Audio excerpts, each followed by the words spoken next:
On peut maintenant finir l'été en paix puisqu'on vient tout juste d'enfin avoir notre film de requin estival obligatoire.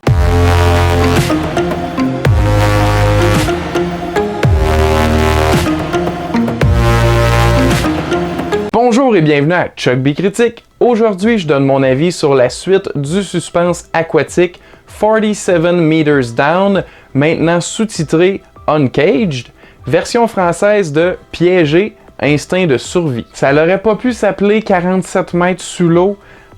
Il me semble que ça sonne mieux.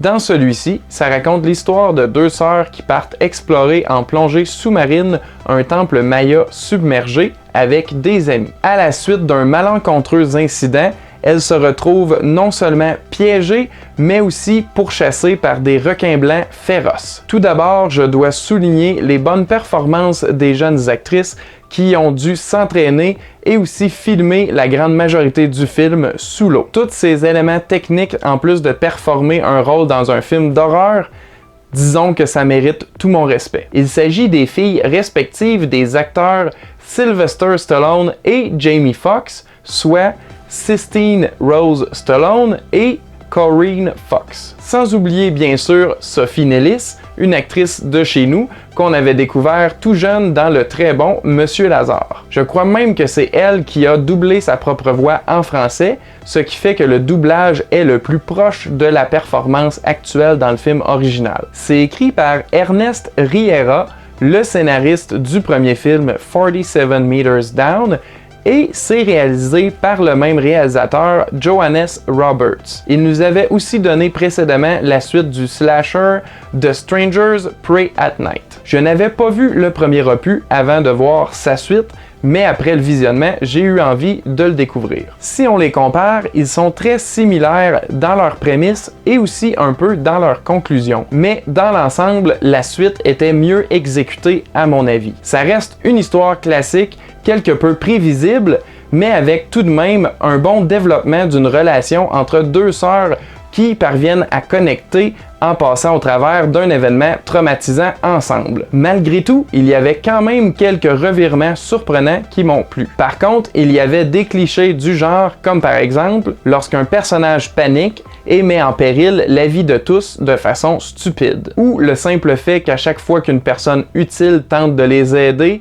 un malheur leur arrive. Mais le plus important là-dedans, c'est est-ce que j'ai eu du plaisir? À ça, je réponds oui. Totalement. C'est un bon suspense avec un environnement claustrophobique qui nous tient en haleine tout le long. Il y a aussi juste assez de gore et de violence et c'est très bien fait. Les requins m'ont semblé bien réalistes, du moins pour un film d'horreur de série B. Comme tous les films du genre, il y a bien sûr des jump scares, mais je les ai trouvés efficaces. Donc en gros, on peut dire que j'ai sursauté haut et fort quelques fois dans la salle de cinéma. La trame sonore de l'artiste Tom N&D, qui avait signé le premier, vient aussi ajouter beaucoup d'atmosphère stressante au film. J'ai même trouvé la finale d'un film plutôt conventionnel, somme toute surprenante. À mon avis, il s'agit d'un bon petit divertissement d'été qui se trouve à mi-chemin entre Jaws et Deep Blue Sea. Je pense même que ça a le potentiel de devenir une bonne franchise de films de requins qui revient à chaque année et qui nous présente avec chaque nouveau film deux sœurs prises dans un nouvel environnement avec des requins. Le prochain pourrait même faire comme Jaws 3D